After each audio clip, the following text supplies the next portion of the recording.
ഈ കുരിശിൻ്റെ ചുവട്ടിൽ നിൽക്കുമ്പോൾ, ഈ കുരിശിനെ വഹിക്കുമ്പോൾ, ഈ കുരിശിനെ ധ്യാനിക്കുമ്പോൾ നമ്മുടെ മനസ്സിൽ വരേണ്ട ഒരു ചിന്ത, നമ്മയൊന്നും ആരും ഇത്രയൊന്നും ഉപദ്രവിച്ചിട്ടില്ല. നിങ്ങളുടെ തലയിൽ ആരെങ്കിലും മുൾക്കിരീടം വച്ചിട്ടുണ്ടോ? നിങ്ങളുടെ മുഖത്ത് ആരെങ്കിലും തുപ്പിയിട്ടുണ്ടോ? നിങ്ങളുടെ വസ്ത്രങ്ങൾ പിച്ചു ചീന്തിയിട്ടുണ്ടോ? നിങ്ങളുടെ ഇരു കവിളുകളിലും മാറി മാറി അടിച്ചിട്ടുണ്ടോ? ചമ്മട്ടി കൊണ്ട് നിങ്ങളെ തല്ലിയിട്ടുണ്ടോ? ഇത്രയൊന്നും പീഡനങ്ങളോ അപമാനങ്ങളോ അപവാദങ്ങളോ ഒന്നും നമ്മുടെ ജീവിതത്തിൽ ഉണ്ടായിട്ടില്ല. എന്നിട്ടും ഒരു ചെറിയ തെറ്റ് പോലും നമുക്ക് ക്ഷമിക്കാനാകുന്നില്ല. ചെറിയ ഒരു തെറ്റ് പോലും.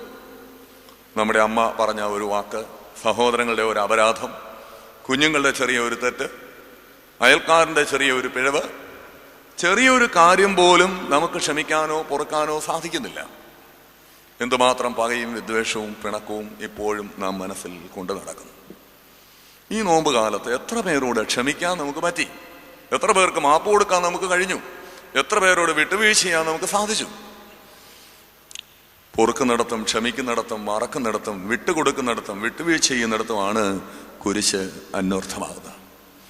റാണി മറിയ എന്ന സിസ്റ്ററിനെ കൊലപ്പെടുത്തിയ ഘാതകനോട് അമ്മയും സഹോദരനും സഹോദരിയും ക്ഷമിച്ചു. ആ ആളെ വീട്ടിൽ വിളിച്ചു വരുത്തി അവർ വിരുന്നൊരുക്കി.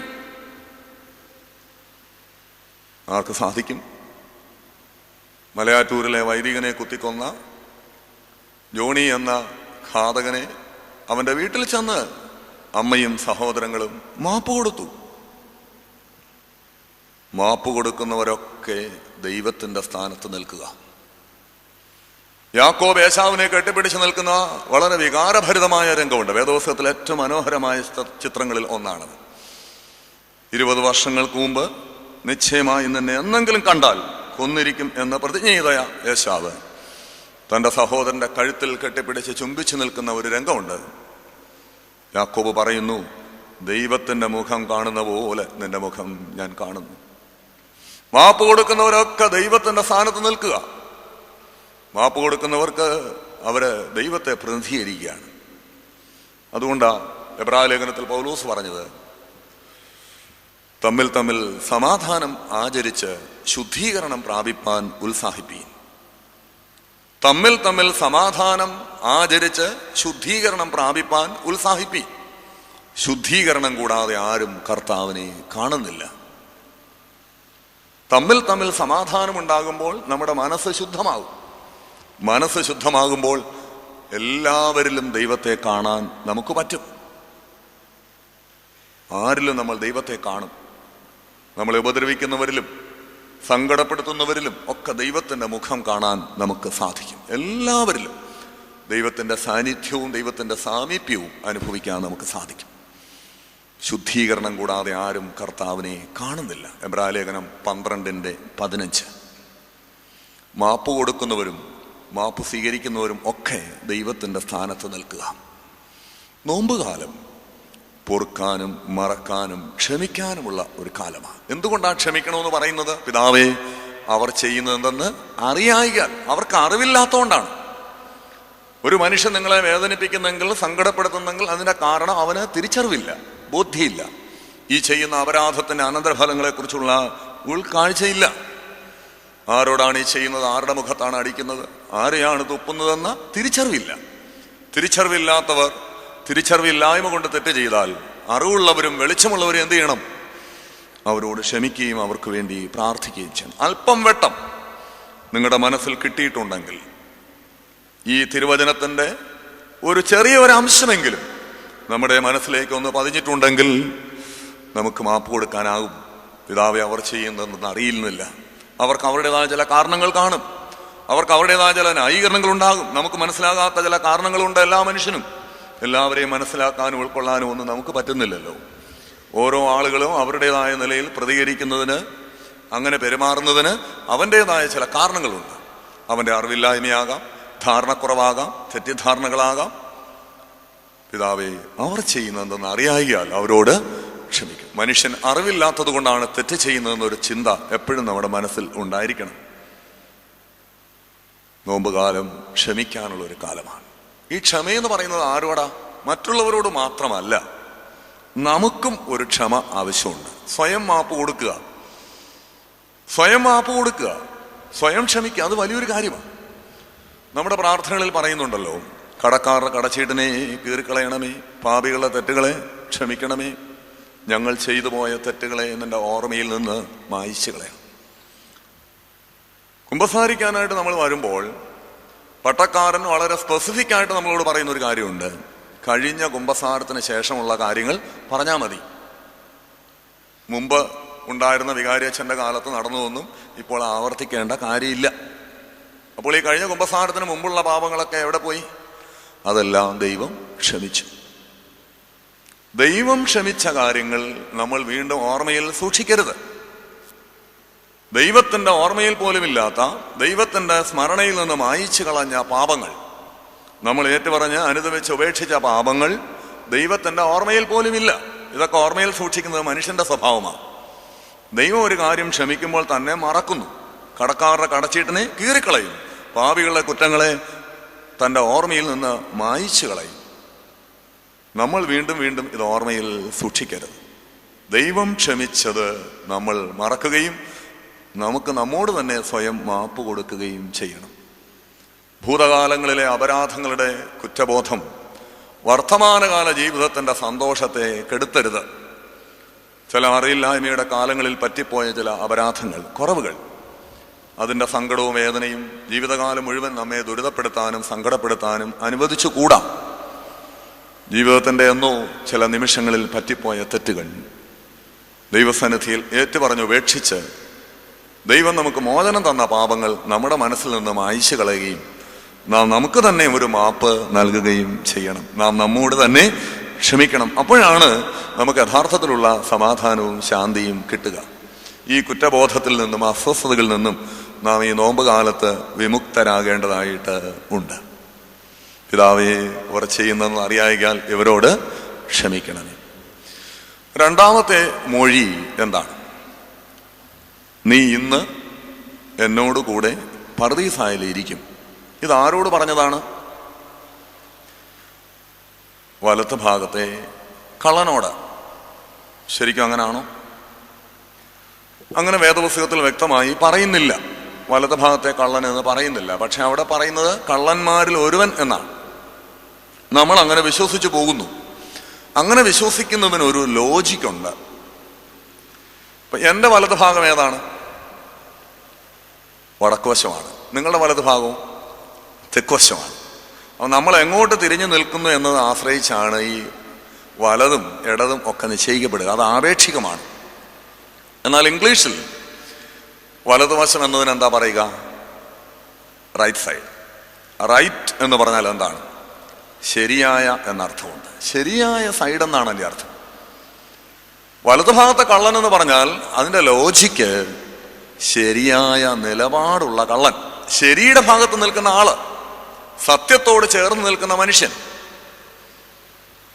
അവൻ ശരിയുടെ ഭാഗത്ത് നിൽക്കുന്ന ആളാണ്. പടകിന്റെ വലതുഭാഗത്ത് വല വീശാൻ കർത്താവ് പറഞ്ഞു. അതിന്റെ അർത്ഥം എന്താ? നിന്റെ വള്ളത്തെയും നിന്റെ ജീവിതത്തെയും ശരിയായ ദിശയിൽ നീ തിരിച്ചു നിർത്തണം. നീ എങ്ങോട്ട് വീശിയാലും എങ്ങോട്ട് നിന്നാലും അത് ശരിയുടെ ഭാഗത്തായിരിക്കണം. ശരിയായ നിലപാടും ശരിയായ സമീപനവും ശരിയായ അധ്വാനവും നിന്റെ ജീവിതത്തിൽ ഉണ്ടാകുമ്പോൾ നിന്റെ വള്ളങ്ങൾ നിറഞ്ഞു കവിയും, നിന്റെ അധ്വാനം ഫലവത്തായി തീരും. എന്നും ശരിയുടെ കൂടെ നിൽക്കുന്ന ആളാണ് വലതുഭാഗത്തെ മനുഷ്യൻ. നമ്മളെക്കുറിച്ച് ദൈവം പ്രതീക്ഷിക്കുന്ന അതാണ്. ശരിയുടെയും സത്യത്തിൻ്റെയും ഭാഗത്ത് നിൽക്കണം. ഈ മനുഷ്യനോട് കർത്താവ് പറഞ്ഞു, നീ ഇന്ന് എന്നോടുകൂടെ പർദേശായിലിരിക്കും. ഇത് ഈ കള്ളന് മാത്രമുള്ള ഒരു വാഗ്ദത്തമല്ല.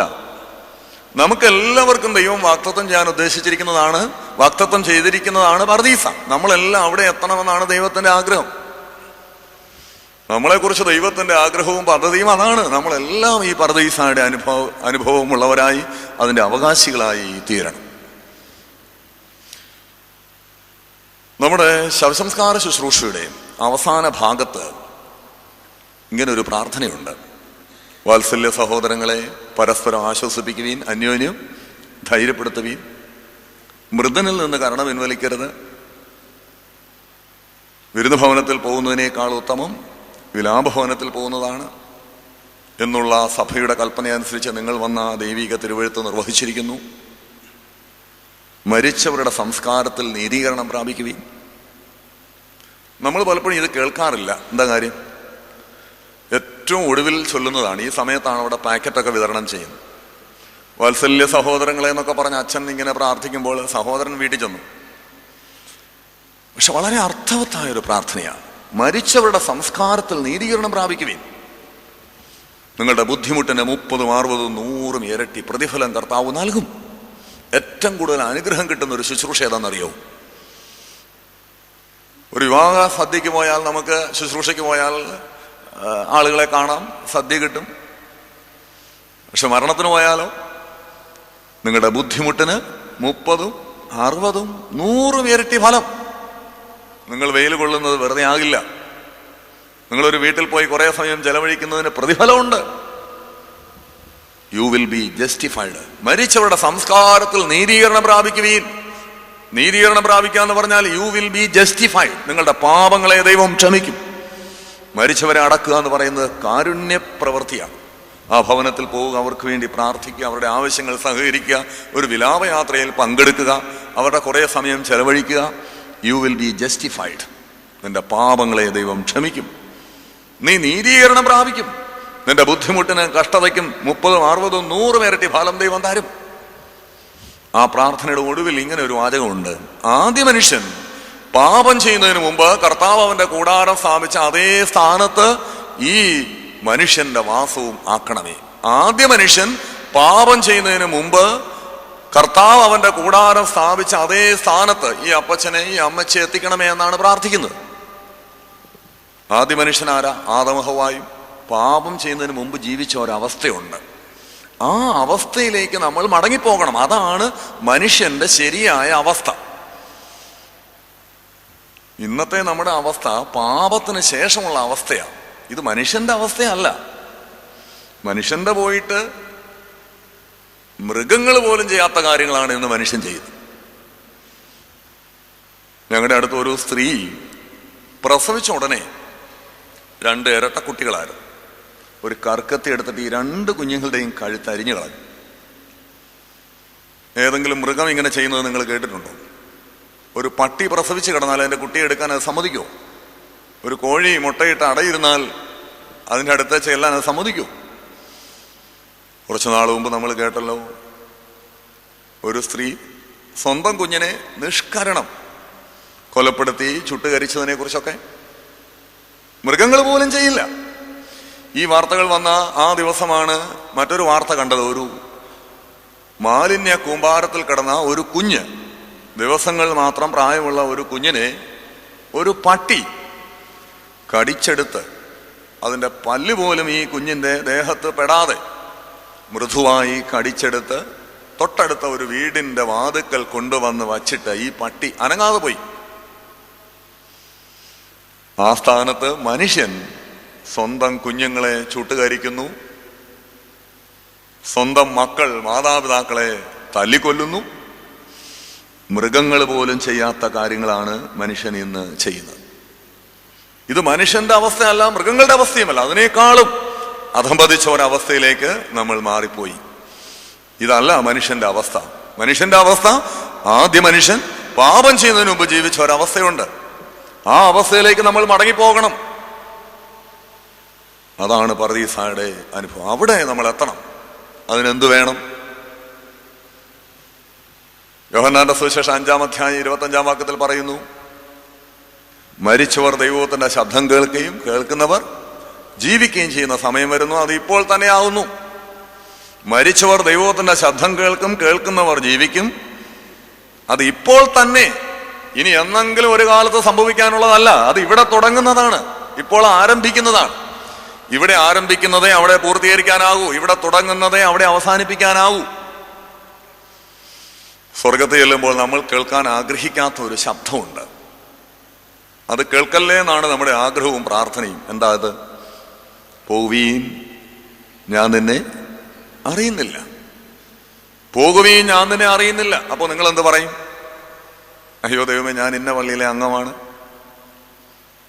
ഞാനാണ് നമസ്കാരം തുടങ്ങുമ്പോഴേ വരുന്നത്, പരുമലയിൽ ധ്യാനം നടന്നപ്പോൾ ഏറ്റവും മുമ്പിൽ വന്നിരുന്നത് ഞാനാണ്. പള്ളിയിൽ സൺഡേ സ്കൂളിൽ പഠിപ്പിക്കുന്നത് ഞാനാണ്. കമ്മിറ്റി അംഗം ഞാനാണ്. പെരുന്നാൾ കൺവീനർ ഞാനാണ്. ഗായക സംഘത്തിലെ അംഗമാണ് ഞാൻ. ഇങ്ങനെ എണ്ണി എണ്ണി എണ്ണി പറയും. കർത്താവ് ജീവപുസ്തകം എടുത്ത് നോക്കും. നീ പറഞ്ഞതൊന്നും ഇതിനകത്തില്ല. നിന്നെ ഞാൻ അറിയുന്നേയില്ല. നമ്മൾ ചെയ്തതും അധ്വാനിച്ചതും പള്ളിക്ക് വേണ്ടി കൊടുത്തതും നേർച്ച കഴിച്ചതും സംഭാവന ഇട്ടതും ഒക്കെ വെറുതെ ആയിപ്പോയി. എത്രമാത്രം സങ്കടമാണ് നമുക്കുണ്ടാകുക. നമ്മെ വർഷങ്ങൾ അറിയാവുന്ന ഒരാള്, അറിയേണ്ട ഒരാള് അറിയുന്നില്ല എന്ന് പറയുക. എത്രമാത്രം പ്രയാസമായിരിക്കും അത്. എന്തുകൊണ്ടാണ് കർത്താവ് നമ്മെ അറിയാതെ പോകുന്നെങ്കിൽ അതിന്റെ കാരണം, അതിനൊരു കാരണമുണ്ട്. കർത്താവ് ശിഷ്യന്മാരെ ഇങ്ങനെ നടന്നു പോകുമ്പോൾ കർത്താവ് തിരിഞ്ഞ് പറഞ്ഞു, ആരോ എന്നെ തൊട്ടു. ആരോ ഒരാൾ എന്നെ തൊട്ടു. ശിഷ്യന്മാർ ചോദിച്ചു, ആരാ നിന്നെ തൊടാത്ത? എല്ലാവരും തൊട്ടല്ലേ പോവുക? അല്ല, എന്നിൽ നിന്ന് ശക്തി പുറപ്പെടത്തക്ക വിധത്തിൽ ആരോ ഹൃദയം കൊണ്ട് എന്നെ തൊട്ടു. എല്ലാവരും വസ്ത്രം കൊണ്ടും ശരീരം കൊണ്ടും ഒക്കെ തൊട്ടു. പക്ഷെ ആരോ ഹൃദയം കൊണ്ട് എന്നെ തൊട്ടു. ഈ ആൾക്കൂട്ടത്തിനിടയിൽ ആരോ എന്നെ തൊട്ടു. അതാണ് കാര്യം. ഹൃദയം കൊണ്ട് അവനെ തൊടുന്നവരെ അവൻ തിരിച്ചറിയും, അവൻ ഓർത്തിരിക്കും. പരുമലയിൽ എത്രയോ പേര് വന്നു പോകുന്ന സ്ഥലമാണ്. പക്ഷെ ആരൊക്കെയോ ഹൃദയം കൊണ്ട് അവനെ തൊടുന്നുണ്ട്. അവർ ശക്തി പ്രാപിക്കുന്നുണ്ട്, അനുഗ്രഹം കിട്ടുന്നുണ്ട്. ഹൃദയശുദ്ധിയുള്ളവർ ഭാഗ്യവാന്മാർ, അവർ ദൈവത്തെ കാണും. ഹൃദയം നുറുങ്ങിയവർക്ക് യഹോവ സമീപസ്ഥൻ. മനസ്സ് തകർന്നവരെ അവൻ വിടുവിക്കുന്നു. ഹൃദയം നുറുങ്ങി മനസ്സ് തകർന്ന് ആരിവിടെ വരുന്നു, ആര് ഈ കബറിൽ പ്രാർത്ഥിക്കുന്നു, അവരെ ദൈവം കാണുന്നുണ്ട്. കർത്താവിന്റെ ശക്തി, പരുമല തിരുമേനിയുടെ അനുഗ്രഹം അവരിലേക്ക് ഇങ്ങനെ ഒഴുകുന്നുണ്ട്. നമ്മൾ ചെയ്യുന്നതൊക്കെ ഹൃദയത്തിൽ നിന്ന് ചെയ്യുമ്പോൾ കർത്താവ് തിരിച്ചറിയും. അവന്റെ ഓർമ്മയിൽ അത് ഉണ്ടാകും. നിങ്ങൾ പാടുമ്പോൾ വാ കൊണ്ടും പാടാം, ഹൃദയം കൊണ്ടും പാടാം. പ്രാർത്ഥിക്കുമ്പോൾ അധരം കൊണ്ടും പ്രാർത്ഥിക്കാം, ഹൃദയം കൊണ്ടും പ്രാർത്ഥിക്കാം. സംഭാവന കൊടുക്കുമ്പോൾ 4 പേർ അറിയാൻ വേണ്ടി കൊടുക്കാം. ഉള്ളിന്റെ ഉള്ളിലെ ദൈവസ്നേഹത്തിൽ നിന്ന് ആരും അറിയാതെയും കൊടുക്കാം. ഹൃദയത്തിന്റെ ഒരു കയ്യൊപ്പ് എല്ലാത്തിലും ഉണ്ടാകുമ്പോൾ ആ ദൈവത്തിന്റെ ഓർമ്മ പുസ്തകത്തിൽ ഉണ്ടാകും. നമ്മുടെ പ്രാർത്ഥനകളും നമ്മുടെ നേർച്ചകളും നമ്മുടെ ആരാധനകളും നമ്മുടെ ബന്ധങ്ങളും ഒക്കെ ഹൃദയത്തിന്റെ ഉള്ളിൽ നിന്നായിരിക്കണം. സ്നേഹിക്കുമ്പോഴും അതാണ്. ഹൃദയം കൊണ്ട് സ്നേഹിക്കുമ്പോൾ ആ ആളിന്റെ മനസ്സിൽ അത് പതിയും. എല്ലാത്തിനും ഒരു ഹൃദയത്തിന്റെ കയ്യൊപ്പുണ്ടാവുക. ഹൃദയം കൊണ്ട് അവനെ തൊടുന്നവനെ മാത്രമേ അവൻ തിരിച്ചറിയൂ. ഹൃദയം കൊണ്ട് അവനെ സ്പർശിക്കുന്നവനെ മാത്രമേ അവൻ ഓർത്തിരിക്കൂ. പർദീസായിൽ എത്തണമെങ്കിൽ ഹൃദയം കൊണ്ട് അവനെ തൊടണം. നമ്മുടെ പ്രാർത്ഥനകളും ആരാധനകളും ഒക്കെ ഹൃദയത്തിന്റെ ഉള്ളിൽ നിന്നാകട്ടെ. അപ്പോൾ തീർച്ചയായും ദൈവത്തിന്റെ ഓർമ്മ പുസ്തകത്തിൽ അത് ഉണ്ടാവും. നീ ഇന്ന് എന്നോടുകൂടെ പർദീസായിൽ ഇരിക്കും. 3-ാമത്തെ മൊഴി യേശുവിന്റെ അമ്മയോട് പറഞ്ഞതാണ്. സ്ത്രീയെ, ഇതാ നിന്റെ മകൻ. യോഹന്നാനോട് പറഞ്ഞു, ഇതാ നിന്റെ അമ്മ. ഒരു സ്ത്രീയും പുരുഷനും. ഈ സ്ത്രീ ആരാ? സ്വന്തം അമ്മയാണ്. ഭർത്താവ് മരിച്ചു, ഏക മകൻ കുരിശിൽ കിടക്കുന്നു, വേറെ ആരുമില്ല. നോക്കാനും സംരക്ഷിക്കാനും ആരുമില്ലാത്ത അനാഥയായി പോകുന്ന ഒരമ്മ. യോഹന്നാനോ ഏകദേശം അങ്ങനെയാണ്. ഒറ്റപ്പെട്ട ഒരാളാണ്. വേറിട്ട ചിന്താഗതികളും വ്യത്യസ്ത നിലപാടുകളും. യോഹന്നാന്റെ സുവിശേഷം വായിച്ചാൽ തന്നെ അറിയാം, മറ്റു സുവിശേഷകരെ പോലൊന്നുമല്ല. കൂട്ടത്തിൽ തന്നെ ഒറ്റപ്പെട്ട നടന്ന ആളാണ്. അങ്ങനെയുള്ള 2 ആളുകളെ കർത്താവ് കൂട്ടിച്ചേർക്കുക. അമ്മ ഈ മകന് കൂട്ടാകണം, ഈ മകൻ അമ്മയ്ക്ക് കൂട്ടാകണം. മനുഷ്യർക്ക് നല്ല കൂട്ടുകൾ വേണം. മനുഷ്യർക്ക് നല്ല സൗഹൃദങ്ങൾ വേണം, നല്ല ബന്ധങ്ങൾ വേണം. കുരിശ് ബന്ധങ്ങളുടെ പൂക്കാലമാണ്, സൗഹൃദങ്ങളുടെ അടയാളമാണ്. ദൈവം നല്ലതല്ല എന്ന് കണ്ട ഒറ്റ കാര്യമുള്ളൂ. എന്താ? മനുഷ്യൻ ഏകനായിരിക്കുന്നത് നന്നല്ല. 12 ശിഷ്യന്മാരെ കർത്താവ് അയച്ചപ്പോൾ എങ്ങനെ അയച്ചേ? ഒറ്റയ്ക്കാണോ? ഈ 2ആയിട്ടാണോ? ഈ 2ആയിട്ട് അയച്ചു. 70 അറിയിപ്പുകാരെ അയച്ചത് എങ്ങനെയാണ്? ഈ 2ആയി അയച്ചു. ഒറ്റയ്ക്ക് അയച്ചെങ്കിൽ എത്ര സ്ഥലങ്ങളിൽ പോകാം. പക്ഷെ അതിനേക്കാൾ പ്രധാനമാണ് മനുഷ്യരുടെ കൂട്ടും സൗഹൃദവും. അനേക സ്ഥലങ്ങളിൽ സുവിശേഷം എത്തുന്നതിനേക്കാളും പ്രാധാന്യമായി കർത്താവ് കണ്ടത് മനുഷ്യരുടെ കൂട്ടായ്മയാണ്. മനുഷ്യർക്ക് നല്ല കൂട്ട് വേണം, നല്ല സൗഹൃദങ്ങൾ വേണം. ഒരു മനുഷ്യന്റെ ഏറ്റവും വലിയ സങ്കടം എന്താണ്? ഏറ്റവും വലിയ ഭയം എന്താണ്? മരണഭയമാണോ? മരണഭയം എല്ലാവർക്കും ഉണ്ട്, എല്ലാ ജീവികൾക്കും ഉണ്ട്. പക്ഷെ അതാണോ ഒരു മനുഷ്യന്റെ ഏറ്റവും വലിയ ഭയം? അങ്ങനെയെങ്കിൽ എന്തുകൊണ്ടാണ് മനുഷ്യൻ ആത്മഹത്യ ചെയ്യുന്നത്? ഒരു വർഷം 15 ലക്ഷം പേർ ആത്മഹത്യ ചെയ്യുന്നുണ്ട്. ഓരോ 40 സെക്കൻഡിലും ഒരാൾ ആത്മഹത്യക്ക് ശ്രമിക്കുന്നുണ്ട്. ഈ ആത്മഹത്യ ചെയ്യുന്നവരൊന്നും അതിൻ്റെ വേദനകളെക്കുറിച്ചോ അതിൻ്റെ അസ്വസ്ഥതകളെക്കുറിച്ചോ അതുണ്ടാക്കുന്ന ഭാവിയിലെ പ്രശ്നങ്ങളെക്കുറിച്ചോ ഒന്നും അറിയാത്തവരൊന്നും അല്ല. അവർക്കെല്ലാം അറിയാം. ഇത്രമാത്രം വേദനാജനകമാണെന്നും ആ പിടച്ചിൽ സങ്കടകരമാണെന്നും ഭയങ്കരമാണെന്നും ഭയാനകമെന്നും ഒക്കെ തിരിച്ചറിഞ്ഞിട്ടും മനുഷ്യൻ എന്തുകൊണ്ടാണ് ആത്മഹത്യക്ക് ഇപ്പോഴും ശ്രമിക്കുന്നത്? അതിൻ്റെ കാരണം ഈ മരണത്തിൻ്റെ വേദനയെക്കാളും അവരെ അലട്ടുന്ന മറ്റെന്തോ വേദന അവരെ ഭരിക്കുന്നുണ്ട്. ഈ മരണത്തിൻ്റെ ഭയാനകതയെ നിസാരമായി കാണാൻ അവരെ പ്രേരിപ്പിക്കുന്ന മറ്റെന്തോ വേദന, അതിനേക്കാൾ തീവ്രമായ എന്തോ ഒരു ഭാരം അവരെ അലട്ടുന്നുണ്ടാവും. ആ ഭാരം എന്താണ്? എനിക്ക് ആരുമില്ല, എനിക്ക് ആരുമില്ല. ആരുമില്ലാത്ത ഒരാൾ ആർക്കു വേണ്ടി ജീവിക്കണം? നമ്മളൊക്കെ ജീവിക്കുന്നതിന് ഒരു കാരണമുണ്ട്. നമ്മളെ സ്നേഹിക്കുന്ന ഒരുപാട് പേരുണ്ട്, നമുക്ക് സ്നേഹിക്കാൻ ഒരുപാട് പേരുണ്ട്. മദർ തെരേസ പറയുന്നുണ്ട്, മനുഷ്യന് ജീവിക്കാൻ ഒരു കാരണം വേണമെന്ന്. നമ്മളെ സ്നേഹിക്കാൻ ഒരാൾ വേണം, നമുക്ക് സ്നേഹിക്കാൻ ഒരാൾ വേണം. ഭാഗ്യവശാൽ നമുക്കെല്ലാവർക്കും അതുണ്ട്. അതുകൊണ്ടാണ് നമ്മൾ ഇന്നും ജീവിച്ചിരിക്കുന്നത്. പക്ഷെ അങ്ങനെ ഒരാളില്ല എന്ന് ഒരാൾക്ക് തോന്നിപ്പോയാൽ അയാൾ അയാളുടെ ജീവിതം അവസാനിപ്പിച്ചു എന്ന് വരും. സ്നേഹിക്കാൻ ഒരാളില്ല, നമ്മെ സ്നേഹിക്കാൻ ഒരാളില്ല, എനിക്കാരില്ല. ഒരാളുടെ ഏറ്റവും തീവ്രമായ വേദന വീടില്ലെന്നോ ഉടുപ്പില്ലെന്നോ ഭക്ഷണമില്ലെന്നോ ഒന്നുമല്ല, കൂട്ടിനൊരാളില്ല എന്ന്. കൂട്ടിനൊരാളുണ്ടെങ്കിൽ ഏത് വേദനയും ഒരാൾ സഹിക്കും. കൂടെ നിൽക്കാൻ ഒരാളുണ്ടെങ്കിൽ എന്തിനേയും സഹിക്കാൻ ഒരു മനുഷ്യന് പറ്റും. പക്ഷെ ഒരാൾ കൂടെ വേണം. ഇതൊരു പക്ഷെ അവരുടെ തെറ്റിദ്ധാരണയാകാം, അവരുടെ ഭീതിയാകാം. പക്ഷേ മനുഷ്യർക്ക് നല്ല കൂട്ടുകൾ വേണം, നല്ല സൗഹൃദങ്ങൾ വേണം. നല്ല കൂട്ടെന്ന് പറഞ്ഞാൽ എന്താ? കൈയും കണ്ണും പോലാ. കണ്ണ് കരയുമ്പോൾ കൈ ചെന്ന് തുടയ്ക്കും. കൈക്ക് വേദനിച്ചാൽ കണ്ണ് കരയും. കൈക്ക് വേദനിക്കുമ്പോൾ കണ്ണ് കരയും, കണ്ണ് കരയുമ്പോൾ കൈ തുടയ്ക്കും. ഇതാണ് നല്ല കൂട്ട്. ചാർലി ചാപ്ലിൻ പറഞ്ഞിട്ടുണ്ട്, mirror is my best friend. കണ്ണാടിയാണ് എൻ്റെ നല്ല സുഹൃത്ത്. ഞാൻ കരയുമ്പോൾ അത് കൂടെ കരയും, ഞാൻ ചിരിക്കുമ്പോൾ കൂടെ ചിരിക്കും. പൗലോസ് പറയുന്ന പോലെ കരയുമ്പോൾ കൂടെ കരയുന്ന, ചിരിക്കുമ്പോൾ കൂടെ ചിരിക്കുന്ന നല്ല കൂട്ടുകൾ. കന്യാമറിയാം ഗർഭിണിയാണ്. ഏലിശബ ഗർഭം ധരിച്ചു എന്ന് കേട്ടപ്പോൾ കന്യാമറിയാം അവിടെ ഓടിയെത്തി. 3 മാസം അവിടെ താമസിച്ചു. ഒരാൾക്ക് വേണ്ടി പോലും ബുദ്ധിമുട്ടാനോ ഒരല്പസമയം മാറ്റിവെക്കാനോ ആശുപത്രി കിടക്കയിലൊന്ന് കൂട്ടിരിക്കാനോ നമുക്ക് സമയമില്ല. മുമ്പൊക്കെ അതിഥികൾ വീട്ടിൽ വരും, എന്ത് ഉത്സാഹമാത്! എത്രയോ പേർക്ക് നമ്മൾ വെച്ച് വിളമ്പി, എത്രയോ പേരെ വീട്ടിൽ സ്വീകരിച്ചു, എത്രയോ പേർക്ക് നമ്മൾ വീട്ടിൽ സൗകര്യങ്ങൾ ഒരുക്കി. ഇത്രയൊന്നും വലിയ സൗകര്യങ്ങളോ വീടോ ഒന്നും ഇല്ലാതിരുന്ന കാലത്ത്, എൻ്റെ ചെറിയ കാലത്തൊക്കെ ഞാൻ ഓർക്കുന്നുണ്ട്, വീട്ടിലൊരാൾ വന്നാൽ വലിയൊരു ആഘോഷമാണ്. അവരുടെ പേഴ്സും കൊടയും ബാഗും ഒക്കെ എടുത്ത് ഒളിച്ചു വയ്ക്കും. എന്തിനാ? അവർ പോകാതിരിക്കാൻ. വിടാൻ നമുക്ക് മനസ്സില്ല. ബസ്സിന്റെ സമയം കഴിയുന്നവരെ നമ്മളിങ്ങനെ ഒളിച്ചു വയ്ക്കും. ഇന്നാണെങ്കിലോ ഇതാ 4 മണിക്കാ വണ്ടി, ഇപ്പൊ പോയാൽ കിട്ടും.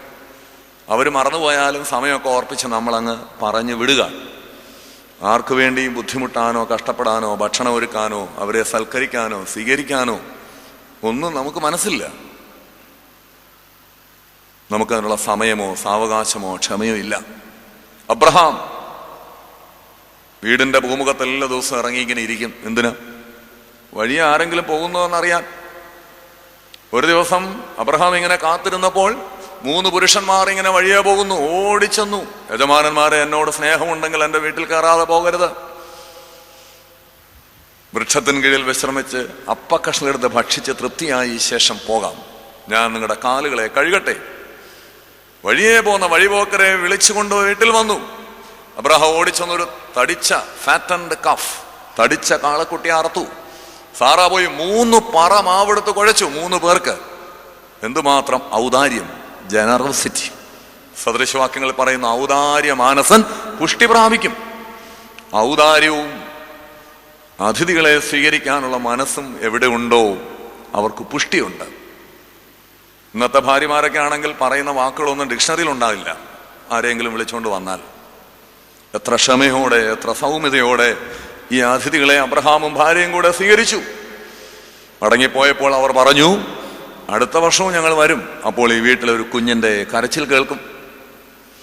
അനുഗ്രഹങ്ങളെ കിട്ടുന്നത് ആർക്കാണ്? ക്ഷമയോടും സൗമ്യതയോടും മറ്റുള്ളവരെ ശുശ്രൂഷിക്കുന്നവർക്ക്, നമ്മുടെ സമയവും നമ്മുടെ അപ്പവും പങ്കുവെക്കുന്നവർക്ക്, നല്ല സൗഹൃദങ്ങൾ കാത്തു സൂക്ഷിക്കുന്നവർക്ക്. കർത്താവേ കർത്താവേ എന്ന് വിളിച്ചാൽ കിട്ടുന്നതല്ലാതെ മറ്റുള്ളവർക്ക് വേണ്ടി ബുദ്ധിമുട്ടാനും അവരെ ശുശ്രൂഷിക്കാനും അവർക്ക് വേണ്ടി ചില ത്യാഗങ്ങൾ ചെയ്യാനും ഒക്കെയുള്ള മനസ്സാണ് അനുഗ്രഹത്തിൻ്റെ മുഖാന്തരം. മനുഷ്യർക്ക് നല്ല കൂട്ടുകൾ വേണം. പള്ളിയൊക്കെ പിരിയുമ്പോൾ നമ്മുടെ ഇടവകളിൽ ചിലരോടൊക്കെ വർത്തമാനം പറയാനും സംസാരിക്കാനും ഒക്കെ ഒരുപാട് മനുഷ്യരുണ്ടാവും. ഒരാഴ്ച വന്നില്ലെങ്കിൽ ആളുകൾ പെട്ടെന്ന് തിരിച്ചറിയും അവരെയൊക്കെ. എന്നാൽ ചിലരൊന്നും വന്നില്ലെങ്കിൽ ആരും ശ്രദ്ധിക്കില്ല, ആരും അറിയില്ല.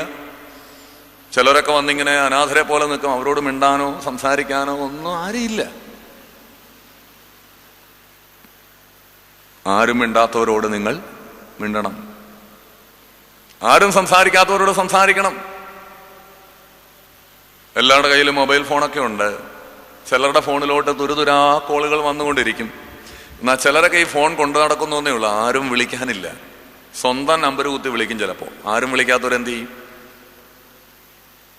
ആരും അന്വേഷിക്കാത്ത, ആരും സംസാരിക്കാനില്ലാത്ത, ആരും കൂട്ടില്ലാത്ത ഒരുപാട് മനുഷ്യരുണ്ട് ഈ ലോകത്ത്. കർത്താവ് എന്താ ചെയ്തത്? ആരും സ്നേഹിക്കാത്തവരെ സ്നേഹിച്ചു, ആരും തൊടാത്തവരെ തൊട്ടു, ആരും പോകാത്ത ഭവനങ്ങളിൽ അവൻ പോയി, ആരും ഇടപെടാത്ത മനുഷ്യരുമായിട്ട് അവൻ ഇടപെട്ടു. അപ്പോഴാണ് നോമ്പ് അർത്ഥമുള്ളതാകുന്നത്. എല്ലാവരും പോകുന്നിടത്ത് നമ്മൾ പോയിട്ട് എന്താ കാര്യം? ചില പ്രാർത്ഥനായോഗങ്ങൾക്കൊക്കെ നിങ്ങൾ കണ്ടിട്ടില്ലേ? ആരും പോവില്ല. നമ്മൾ വിചാരിക്കും ആരും പോകാത്തതുകൊണ്ട് നമ്മൾ പോകുന്നില്ല. പക്ഷെ ആരും പോകാത്തടത്ത് നമ്മൾ പോകുമ്പോഴാണ് നമ്മൾ നല്ല മനസ്സുള്ളവരാകുന്നത്. ആരും കൊടുക്കാത്തടത്ത് കൊണ്ട് കൊടുക്കുമ്പോഴാണ് നമ്മൾ നല്ല മനുഷ്യരാകുന്നത്. ആരും സ്നേഹിക്കാത്തടത്ത് അവരെ സ്നേഹിക്കുമ്പോഴാണ്. ആരും കാണാൻ പോകാത്തവർക്ക് നമ്മൾ പോയി അവരെ കാണുമ്പോൾ. നമ്മുടെ കൂട്ടത്തിലൊക്കെ തന്നെ ചില രോഗികളെയൊക്കെ ഒന്ന് പോയി കണ്ടിട്ട് എത്രയോ കാലമായി. ചിലരെയൊക്കെ ഒന്ന് വിളിച്ച് സംസാരിച്ചിട്ട് എത്ര കാലമായി. ചില വീടുകളിലൊക്കെ ഒന്ന് പോയി രോഗാവസ്ഥയിലും പ്രായമായും ക്ഷീണത്തിലൊക്കെ ഇരിക്കുന്നവരെയൊക്കെ ഒന്ന് പോയി കാണാനും എന്തെങ്കിലുമൊക്കെ ഒന്ന് കൊടുക്കാനും. അവർക്കുണ്ടോ ഇല്ലയോ അത് വേറെ കാര്യം. നല്ല കൂട്ടുകൾ, നല്ല സൗഹൃദങ്ങൾ. ആരും സ്നേഹിക്കാത്തവരെ സ്നേഹിക്കണം, ആരും ശ്രദ്ധിക്കാത്തവരെ ശ്രദ്ധിക്കണം, ആരും മിണ്ടാത്തവരെ തെരഞ്ഞു പിടിച്ച് മിണ്ടണം, ആരും സന്ദർശിക്കാത്തവരെ സന്ദർശിക്കണം, ആരും കൂട്ടില്ലാത്തവർക്കൊരു കൂട്ടായി മാറാൻ പറ്റുമോ? നോമ്പൊരു വെല്ലുവിളിയാണ്, കുരിശൊരു വെല്ലുവിളിയാണ്. ഒരു കൂട്ട് കൊടുക്കാൻ നിങ്ങൾക്ക് പറ്റുമോ എന്നുള്ളത് ഒരു ചലഞ്ചാണ്. അതാണ് കുരിശിൻ്റെ അർത്ഥം. നല്ല സൗഹൃദങ്ങൾ, നല്ല കൂട്ടുകൾ മനുഷ്യർക്ക് ഉണ്ടാകണം. നാലാമത്തേത്, എൻ്റെ ദൈവമേ, എൻ്റെ ദൈവമേ, നീ എന്നെ കൈവിട്ടതെന്ന് അവൻ ഉച്ചത്തിൽ നിലവിളിച്ചു. കാൽവറി കുരിശിൽ കിടന്നുകൊണ്ട് അവൻ ഉച്ചത്തിൽ വാവിട്ട് നിലവിളിച്ചു. ഒരു മനുഷ്യന്റെ ഏറ്റവും ഒടുവിലത്തെ ആശ്രയം ആരാണ്?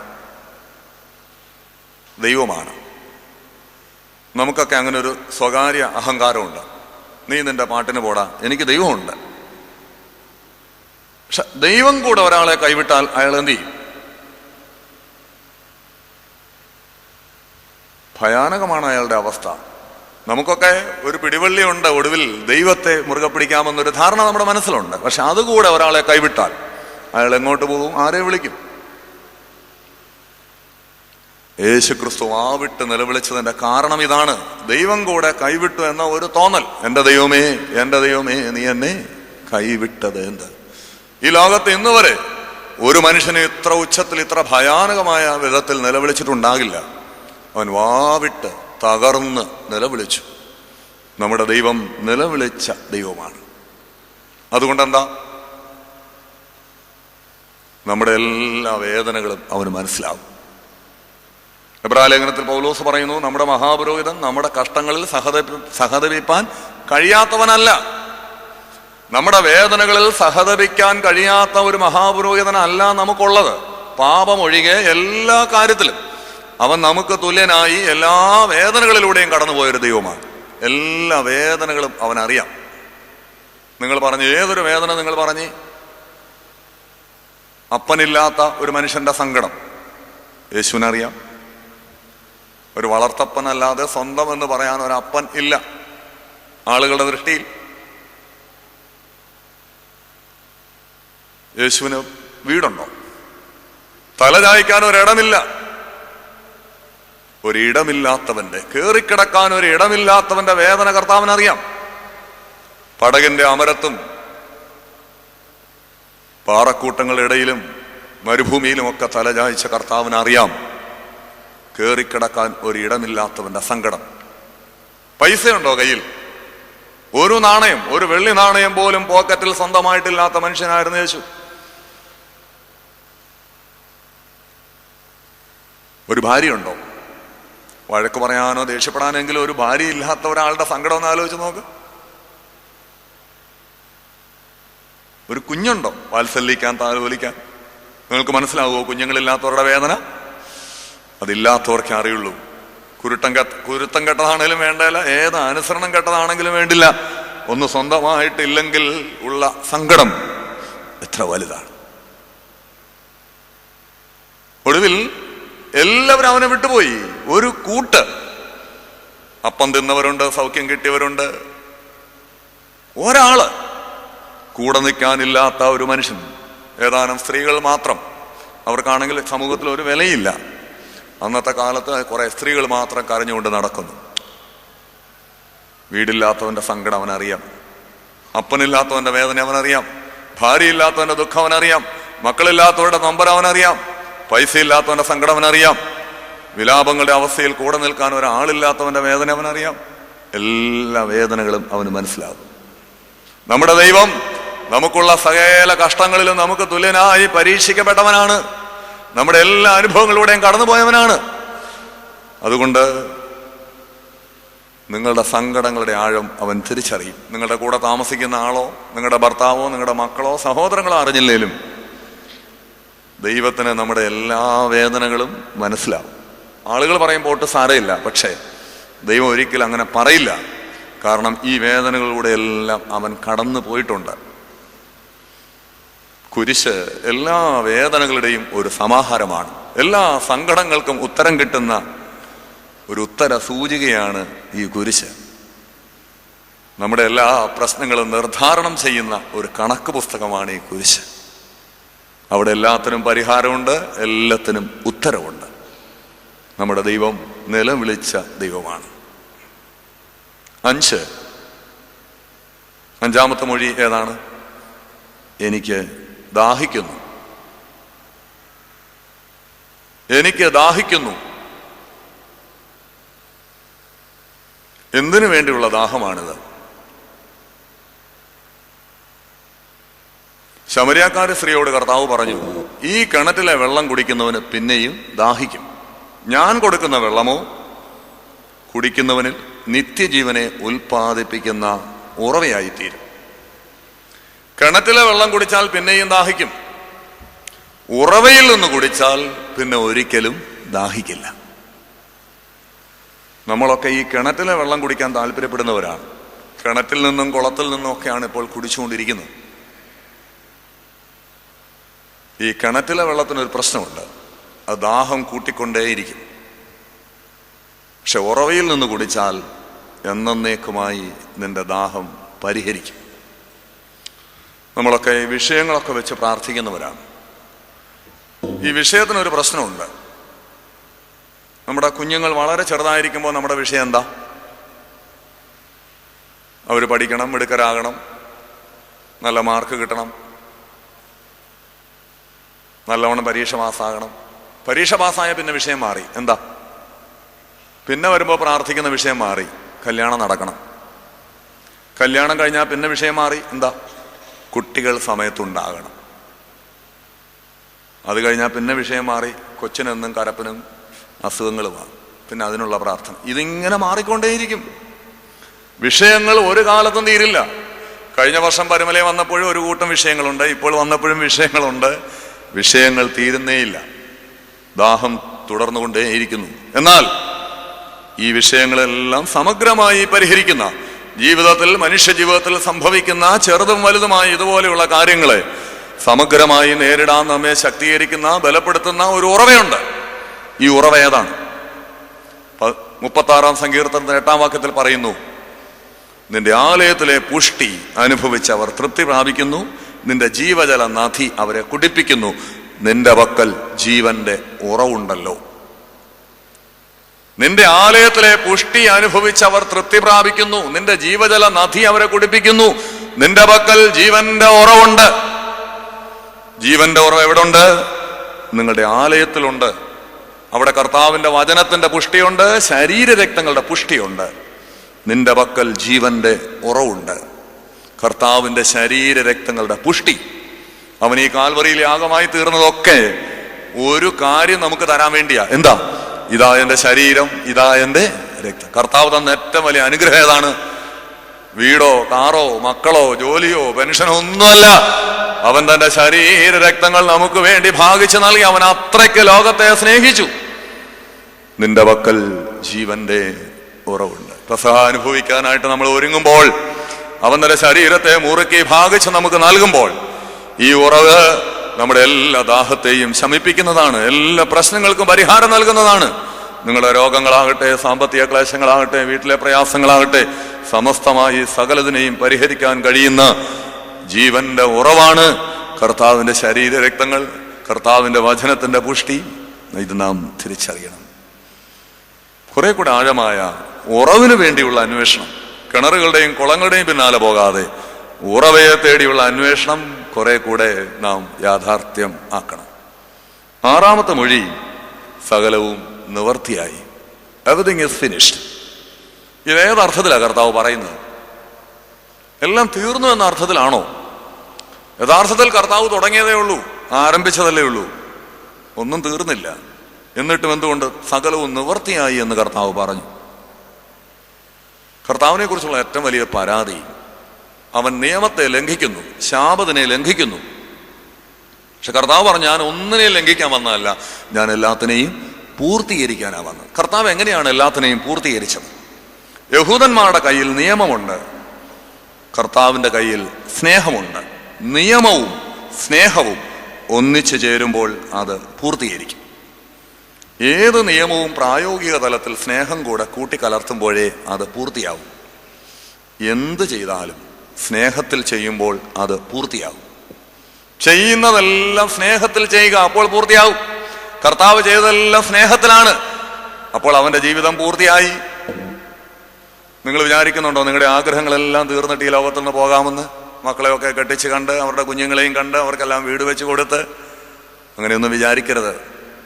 ഏതു നിമിഷമാണ് നമ്മൾ ഈ ലോകത്തിൽ നിന്ന് മാറ്റുന്നതെന്ന് നമുക്ക് ഒരു നിശ്ചയം, ഒരു ഗ്യാരണ്ടിയും മനുഷ്യ ജീവിതത്തിന് ഇല്ല. പക്ഷെ നിങ്ങൾ എത്ര കാലം ജീവിച്ചാലും, ജീവിക്കുന്ന കാലം അത്രത്തോളം നിങ്ങൾ ചെയ്യുന്നതെല്ലാം സ്നേഹത്തിൽ ചെയ്യുമ്പോൾ ആ ജീവിതം പൂർത്തിയാകും. നമ്മൾ ചെയ്യുന്നതെല്ലാം സ്നേഹത്തിൽ ചെയ്യണം. വീട്ടിലൊക്കെ നിങ്ങളൊന്ന് ആലോചിച്ച് നോക്ക്. ഭർത്താവിന് ഒരു കപ്പ് ചായ കൊണ്ട് കൊടുക്കുമ്പോൾ കൊണ്ടുവെക്കുന്ന ശബ്ദം കേട്ടാൽ അറിയാം ഗ്ലാസ് പൊട്ടിപ്പോകാത്ത ഭാഗ്യം. ഒരു ചായയിൽ പോലും ഒരു സ്നേഹം കലർത്താൻ നിങ്ങൾക്കാകും. പച്ചക്കറിയൊക്കെ അരിയുമ്പോൾ ദേഷ്യത്തിലും അറിയാം, സ്നേഹത്തിലും അറിയാം. സ്നേഹത്തിൽ അരിഞ്ഞാൽ ആ കറിക്ക് നല്ല രുചിയുണ്ടാകും. ചമ്മന്തി അരയ്ക്കുമ്പോൾ സ്നേഹം കൂടെ കൂട്ടിക്കലർത്തിയാൽ നല്ല ടേസ്റ്റ് ഉണ്ടാകും. ഈ ചേർക്കുന്ന വിഭവങ്ങളുടെ മാത്രം രുചി അല്ലാതെ ചെയ്യുന്ന ആളിൻ്റെ കൈപുണ്യവും മനസ്സ് നിറയെ സ്നേഹവും ഉണ്ടാകുമ്പോൾ കഞ്ഞിയും ചമ്മന്തിയുമാണെങ്കിലും രുചിയോടെ അത് ആസ്വദിക്കാൻ നമുക്കാകും. കുഞ്ഞുങ്ങളെ കുളിപ്പിക്കുമ്പോൾ സ്നേഹത്തിൽ ചെയ്യുക, അവരെ പഠിപ്പിക്കുമ്പോൾ സ്നേഹത്തിൽ ചെയ്യുക. അമ്മായി അമ്മയ്ക്ക് ഒരു കലം വെള്ളം അനത്തി കൊടുക്കുമ്പോൾ സ്നേഹത്തിൽ പെറുവെറുപ്പ് കൂടാതെ ചെയ്യുക. ചെയ്യുന്നതൊക്കെ സ്നേഹത്തിൽ ചെയ്യുക. നമുക്ക് ജോലിഭാരങ്ങളുണ്ട്, അസ്വസ്ഥതകളുണ്ട്, ബദ്ധപ്പാടുകളുണ്ട്. പക്ഷെ അതിൻ്റെ നടുവിലും ചെയ്യുന്നത് സ്നേഹത്തിൽ ചെയ്താൽ എല്ലാവരുടെയും മനസ്സിൽ നിങ്ങൾക്കൊരിടമുണ്ടാകും. ചെയ്യുന്നതൊക്കെ പൂർത്തീകരിച്ചു എന്ന സംതൃപ്തിയോടെ നിങ്ങൾക്ക് തിരിച്ചു പോകാനാകും. വെറുപ്പോടും പിറുപിറുപ്പോടും പകയോടും ദേഷ്യത്തോടും ചെയ്താൽ ആരുടെയും മനസ്സിൽ ഒരിടമില്ലാതെ നാം കടന്നു പോകേണ്ടി വരും, ഒന്നും പൂർത്തീകരിക്കാതെ. കർത്താവ് ചെയ്തതെല്ലാം സ്നേഹത്തിൽ ചെയ്തു. നമ്മുടെ ശുശ്രൂഷകൾ, അത് വീട്ടിലാകട്ടെ പള്ളിയിലാകട്ടെ എവിടെ എന്ത് ചെയ്താലും എന്തു പറഞ്ഞാലും സ്നേഹത്തിൽ ചെയ്യുമ്പോൾ ആ ജീവിതത്തിന് ഒരർത്ഥമുണ്ടാകും. അവസാനമായി ഒരു കാര്യം കൂടെ അവശേഷിക്കുന്നുള്ളൂ, 7ാമത്തെ മൊഴി. അതെന്താണ്? അബ്ബാ പിതാവേ, എൻ്റെ ആത്മാവിനെ നിന്റെ കരങ്ങളിൽ ഭരമേൽപ്പിക്കുന്നു. യേശുക്രിസ്തു ദൈവത്തെ സംബോധന ചെയ്തതെല്ലാം ഒറ്റ വാക്ക് ഉപയോഗിച്ചിട്ടാണ്. എന്താ? അപ്പ. ഒറ്റ തവണയെ ദൈവമേ എന്ന് വിളിച്ചുള്ളൂ. അതെപ്പോഴാ? എന്നെ കൈവിട്ടതെന്ത് എന്ന് ചോദിക്കാൻ ഒരല്പം അകൽച്ച തോന്നിയപ്പോൾ. അല്ലാത്തപ്പോഴൊക്കെ വിളിച്ചത് അപ്പ. അപ്പൻ, ദൈവം അപ്പനാണ്. ആ ഒരു വാക്ക് നമുക്ക് നൽകുന്ന ഒരു ധൈര്യമുണ്ട്. നിങ്ങൾ എപ്പോഴാണ് വീട്ടിൽ ഭയം കൂടാതെ ഇരുന്നിട്ടുള്ളത്? അപ്പൻ വീട്ടിലുള്ളപ്പോഴാണ്. ആരുടെ കൈപിടിച്ച് നടന്നപ്പോഴാണ് നമുക്ക് ഏറ്റവും ധൈര്യം തോന്നിയിട്ടുള്ളത്? അപ്പന്റെ കൈപിടിച്ച് നടന്ന നാളുകൾ നിങ്ങൾ ഓർക്കേ. അപ്പന്റെ കൂടെ ഒരു യാത്ര പോയ ദിവസങ്ങൾ നിങ്ങൾ ഓർത്തു നോക്ക്. അപ്പൻ വീട്ടിലുള്ളപ്പോൾ നമ്മൾ അനുഭവിച്ച ഒരു സുരക്ഷിതത്വ ബോധം ഒന്ന് ആലോചിച്ച് നോക്ക്. അപ്പൻ കൂടെ ഉണ്ടെങ്കിൽ നമുക്കൊരാശങ്കയുമില്ല, ഒരാകുലതയുമില്ല, ആരെക്കുറിച്ച് നമുക്ക് ഭയമില്ല. ദൈവം ആരാണ്? ദൈവം നമ്മുടെ അപ്പനാണ്. നമുക്ക് ആശ്രയിക്കാൻ, മുറുകെ പിടിക്കാൻ, ചാരിക്കിടക്കാൻ ഒരപ്പൻ നമുക്കും സ്വർഗത്തിൽ ഉണ്ട്. അബ്ബാ പിതാവേ, എൻ്റെ ആത്മാവിനെ തൃക്കരങ്ങളിൽ ഭരമേൽപ്പിക്കുന്നു. ദൈവം നമ്മുടെ അപ്പനാണ്. നമ്മുടെ എല്ലാ സങ്കടങ്ങളും അറിയുന്ന, വേദനകൾ അറിയുന്ന, അവസ്ഥകൾ അറിയുന്ന ഒരപ്പൻ നമുക്ക് സ്വർഗത്തിലുണ്ട്. അവന്റെ തോളിൽ നമുക്കും ചലചായിക്കാം, ചാരിക്കിടക്കാം, ശാന്തമായി ഉറങ്ങാം, ശാന്തമായി ജീവിതത്തെ അവന്റെ കയ്യിൽ ഏൽപ്പിച്ചു കൊടുക്കാം. അവിടെയെല്ലാം സുരക്ഷിതമാണ്. നിങ്ങളുടെ കുഞ്ഞുങ്ങളെ, നിങ്ങളുടെ ഭാവിയെ, നിങ്ങളുടെ രോഗങ്ങളെ, നിങ്ങളെ അലട്ടുന്ന പ്രയാസങ്ങളെല്ലാം ഈ അപ്പന്റെ കയ്യിൽ ഏൽപ്പിച്ചു കൊടുത്താൽ സ്വസ്ഥമായി നമുക്ക് തലചായിച്ച് ഉറങ്ങാനാകും, ജീവിതം നയിക്കാനാകും, ശാന്തമായി ഈ ലോകത്തിൽ നിന്ന് കടന്നു പോകാനാകും. സ്വർഗത്തിൽ നമുക്കൊരു അപ്പനുണ്ട്. ഈ അപ്പന്റെ കയ്യിൽ നമ്മുടെ ജീവിതം സുരക്ഷിതമാണെന്ന് തിരിച്ചറിയണം.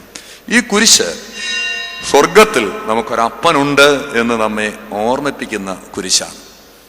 ഒരുവൻ എന്നെ അനുഗമിക്കാൻ ഇച്ഛിച്ചാലും തന്നെത്താൻ ത്യജിച്ച് തൻ്റെ കുരിശെടുത്ത് പിന്നാലെ വരട്ടെ.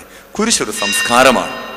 കുരിശെന്നാൽ ക്ഷമിക്കാനുള്ള, മറക്കാനുള്ള ഒരു കാലത്തെ ഓർമ്മിപ്പിക്കുന്നതാണ്. കുരിശ് നമുക്കൊരു പർദീസാ ദൈവം വാഗ്ദത്തം ചെയ്തിട്ടുണ്ടെന്ന് ഓർമ്മിപ്പിക്കുന്ന ഒരനുഭവമാണ്.